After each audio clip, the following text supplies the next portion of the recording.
অনেকেই চায় মসজিদের ইমাম সাহেবের পিছনে নামাজ আদায় করবে, তার ইচ্ছা, কিন্তু সে আসতে পারে না, কারণ তার প্যারালাইজ, অসুস্থ হয়ে বিছানার মধ্যে পড়ে আছে, এর জন্য সে আসতে পারে না।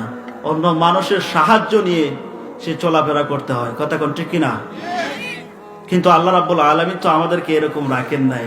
তাহলে আমরা খুশি না বেজার? জুড়ে বলেন খুশি না বেজার? আল্লাহ খুশি তো বোনরা খুশি, কথা কোন ঠিক কিনা?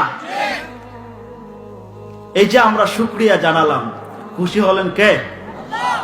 কোরআনুল কারীমের মধ্যে আল্লাহ তাআলা বলেছেন, লাইন শাকারতুম লাযিদান্নাকুম ওয়া লাইন কাফারতুম ইন্না আযাবি লাশাদীদ। সুবহানাল্লাহ।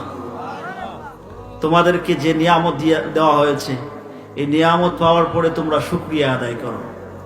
যদি তোমরা শুকরিয়া আদায় করো, আমি আল্লাহ তাআলা তোমাদেরকে আরো নিয়ামত বাড়ায় দেব। জোরে বলেন না ইন্না আযাবি লাশাদীদ। যদি শুকরিয়া আদায় করো না, তাহলে তোমাদেরকে আযাব দেব। আমরা আযাব পেতে চাই না নিয়ামত পেতে চাই? জোরে বলেন নিয়ামত।